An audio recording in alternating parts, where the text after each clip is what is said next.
At 13,000 feet in the Khumbu region of Nepal, the air delivers half the oxygen your body expects.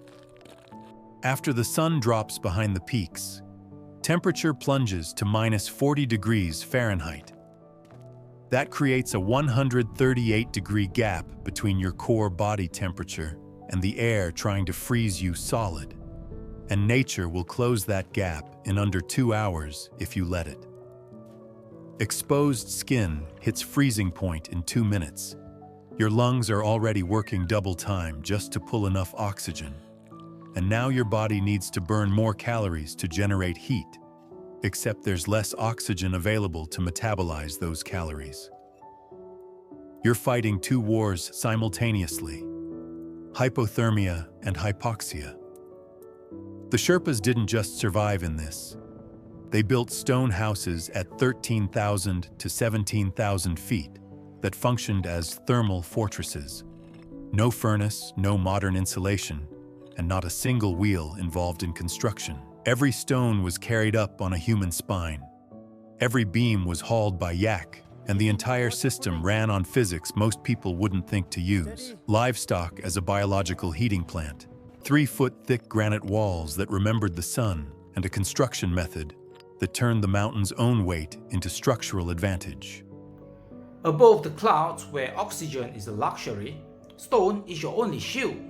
Welcome to the human craft.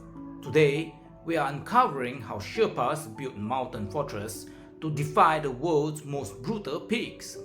Before you can understand why these houses look the way they do, you need to understand what they're defending against. This isn't architecture. It's fortification against physics itself. The Khumbu sits at what you could call the chronic stress zone, not the death zone above 26,000 feet, where your body is actively dying, but the altitude where your body is in constant metabolic negotiation. Every breath pulls in half the oxygen. Every calorie has to work twice as hard. This isn't occasional cold. It's a nightly siege that repeats for 6 to 8 months every year. Here's the daily cycle. Daytime sun warms the stone surfaces to something almost pleasant. Then, within 2 to 3 hours after sunset, the temperature drops to minus 40 degrees Fahrenheit. That 138-degree gradient between your core temperature and the outside air is a gap nature abhors, and it will move violently to close it. Your body loses heat through 4 pathways: radiation, convection, conduction, and evaporation. All 4 are supercharged at altitude. Add wind, and convective loss accelerates. But cold at altitude isn't the same as cold at sea level. You're not just managing hypothermia, you're managing hypoxic cold. Every physiological response your body has to freezing temperatures, shivering, vasoconstriction, requires more oxygen, and you have less. This is the metabolic paradox. You need more fuel to stay warm precisely when you have less oxygen to burn it. Your body is trying to solve 2 incompatible problems at once. So the Sherpa house isn't solving one problem. It's solving a system of problems, where every solution has to account for thin air, extreme cold, and the fact that if you burn too many calories staying warm, you won't have enough energy to function the next day. The house has to do the work your body can't afford to do. Frozen earth is a heat vampire. It pulls thermal energy downward through conduction faster than almost any other surface you could build on. Put your living space directly on ground level, and your floor becomes a refrigerator, constantly stealing warmth from the room above. Most cold climate cultures solve this by raising the living space, piling stone, building platforms, creating air gaps. The Sherpas engineered something smarter. They put yaks on the ground floor. A single adult yak weighs over 1,000 pounds and functions as a high-output biological furnace.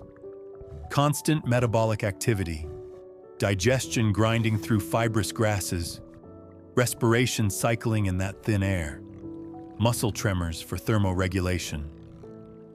pack multiple yaks into an enclosed ground floor space called the bile or chongsa, and you've got continuous, reliable heat that requires zero human labor and zero fuel consumption. This heat doesn't need to be delivered. It rises. Warm air goes up through the heavy timber floorboards into the family living space above. Basic thermodynamics, but the Sherpas built their entire domestic layout around exploiting it. This is thermal stratification by design. Coldest air stays in the livestock chamber, where the yaks are protected by thick fur and a tolerance for cold that humans don't have. Warmest air accumulates in the human living space on the second floor. The yak heat creates a baseline warmth that the hearth fire then builds on, rather than starting from scratch against minus 40 degrees Fahrenheit every single night. And it's not just heat. Those yaks are producing dung. Dried dung burns slowly and puts out significant BTUs in an environment where there are almost no trees above tree line.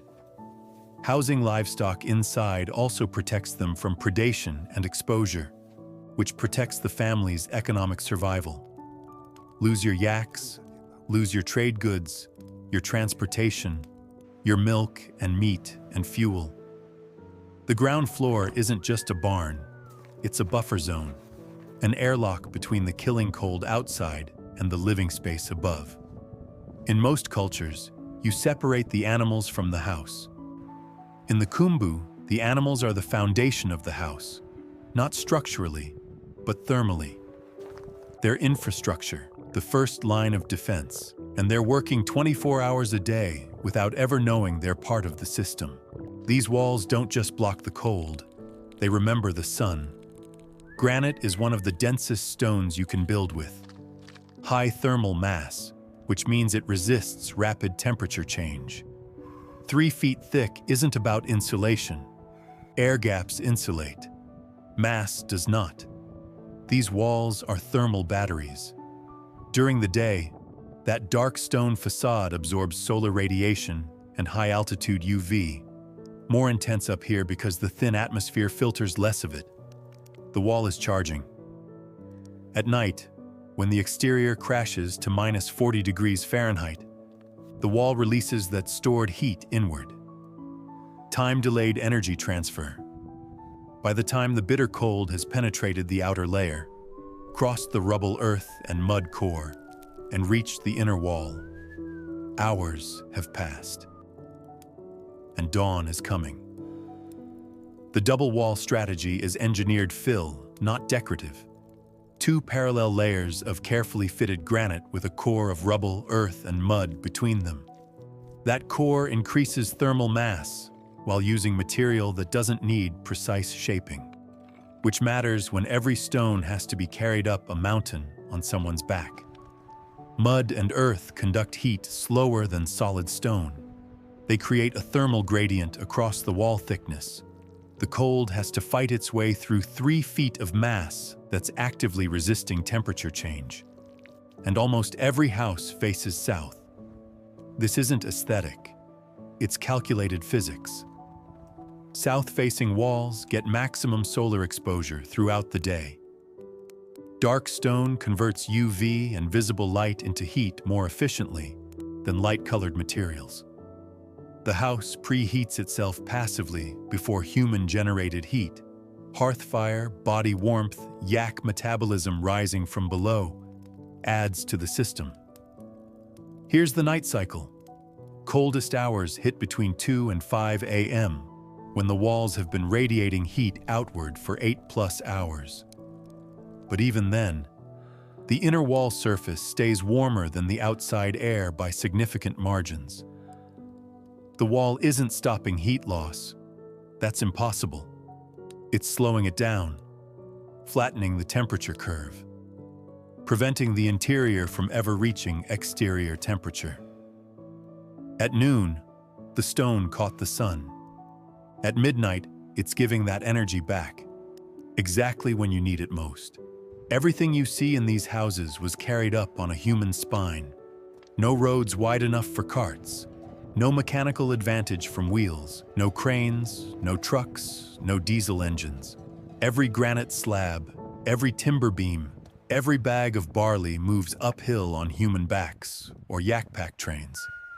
This isn't a limitation. It's the foundational constraint that shaped every single design decision. You don't build the same way when you know that every stone has to be carried 3 miles vertically by someone who's already operating at half oxygen capacity. The tool that makes it possible is the doko, a conical woven bamboo basket, and the namlo, a strap that crosses the forehead. The weight transfers directly to the cervical spine and down through the skeleton, bypassing the weaker arm and shoulder muscles. This is a biomechanical hack that allows a single porter to carry 110 to 155 pounds, often exceeding their own body weight. The porter leans forward, using their entire body as a counterweight, walking with a rhythmic stride that distributes impact across steps instead of slamming it into joints. It's efficient because it has to be. There is no other option. But some foundation stones weigh 500 plus pounds. You can't carry that, so you move it differently. Lever and fulcrum. Position the fulcrum close to the load to maximize the effort arm, and suddenly 1 or 2 people can lift what they couldn't otherwise budge. For flat stones, you walk them, stand the slab on edge, rotate it corner to corner like you're rolling a square. Minimizes the contact area, minimizes friction. For the heaviest elements, the entire village shows up. Construction becomes a communal labor event, and moving a single beam turns into social infrastructure. Timber comes from lower valleys, 8,000 to 10,000 feet, because at 13,000 plus, trees are stunted or gone entirely. Those beams get lashed to yak-pack saddles and hauled upward in coordinated caravans. And they're not decorative, they're structural, integrated into the masonry as a flexible skeleton that allows the building to move during earthquakes without cracking the thermal envelope. The Himalayas are seismically active. A rigid stone box shatters. A stone box with a timber skeleton bends. Because every element has to be human scale, the design adapts. No single stone so large that 2 to 4 people with levers can't move it. Walls built from many smaller stones rather than fewer large blocks. But those walls still have to hold together under the roof's weight. So you use through stones, long stones that span the full 3-foot thickness, binding the inner and outer layers. Without them, the roof pushes down unevenly and the 2 layers delaminate, bulging outward, eventually collapse. You also pack harding stones, small rubble shoved into voids, to distribute the vertical load evenly across the foundation. No point stress fractures, and the walls aren't vertical. They're built with a slight inward lean, a batter of maybe 2 to 4 degrees. Invisible to the eye, but critical to century-long stability. Gravity pulls the stones together instead of apart, increasing resistance to wind pressure, soil expansion, and seismic shaking. It's the difference between a wall that fights its own weight and a wall that uses its weight as an advantage. There's no Home Depot at 14,000 feet. Every beam, every stone, every ounce of mud was carried up by people who understood that the only machine they could rely on was the human body, and they engineered accordingly. The house isn't a collection of parts. It's a living thermal strategy, and every element synchronizes across a 24-hour cycle that repeats for months. First light hits the south-facing facade. The dark granite starts absorbing UV and visible radiation immediately. Surface temperature climbs even while the air is still near freezing. That thermal energy conducts inward through the 3-foot wall thickness, moving like a slow-motion wave. It's not fast. It's not supposed to be. Meanwhile, below, the yaks are already generating metabolic heat, they've been doing it all night. That warmth rises through the floorboards into the living space, where the hearth fire, fed with yak dung or precious wood hauled from lower valleys, begins its daily cycle. The house is layering heat sources: biological, solar, combustion. No single system has to carry the entire load. By midday, solar input is maximized. The outer wall surface might actually be warm to the touch, even in winter, because high-altitude UV is unfiltered and intense. The wall is charging, banking thermal energy in granite mass that resists temperature change by design. Interior air is at its warmest. People can move freely, work, cook, repair gear. The house is storing energy for what's coming. Then the sun drops behind the peaks. Temperature outside falls like a guillotine, sometimes 50 or 60 degrees in 2 hours. The gradient between inside and outside steepens violently. This is when the wall starts paying back. Stored heat begins radiating inward. The yaks below keep producing their continuous metabolic output. Small window openings, minimal glass, often just oiled paper or wooden shutters, get closed to cut convective heat loss. The hearth fire stays lit, but the house's passive systems are doing most of the work. The walls are releasing the sun they absorbed 8 hours ago. Deep night, 2 to 5 a.m. Outside, it's minus 40 degrees Fahrenheit, and wind is tearing across the ridgeline. This is the coldest stretch, the point where heat loss has been happening for 8+ hours, and the thermal mass has given up most of what it stored. But the walls are still warmer than the exterior air. The gradient has reversed. Inner wall warmer than outer wall. But the house has never reached exterior temperature. It's won the war of attrition by slowing down heat loss, not stopping it, because stopping it is impossible. The family sleeps under heavy wool blankets, bodies clustered for shared warmth. The yaks are still breathing, still digesting, still radiating heat upward. The system never shuts off. This plays out every single night for 6 to 8 months. No one has to think about it. No one has to monitor it. The house just works because it was designed as an integrated organism where every part supports every other part. Pull out the yaks and you lose the biological baseline. Thin the walls and you lose the thermal battery. Face the house east or west instead of south, and you cut your solar gain in half. Remove the through stones, and the walls delaminate under roof weight. Every element is weight-bearing, not just structurally, but thermally and economically. And it's not just winter. Summer. Those same walls that retain heat in freezing temperatures now moderate summer heat, staying cool during the day because thermal mass resists rapid change in both directions. Monsoon season. 3 feet of stone resists moisture infiltration, and stone doesn't rot the way wood does.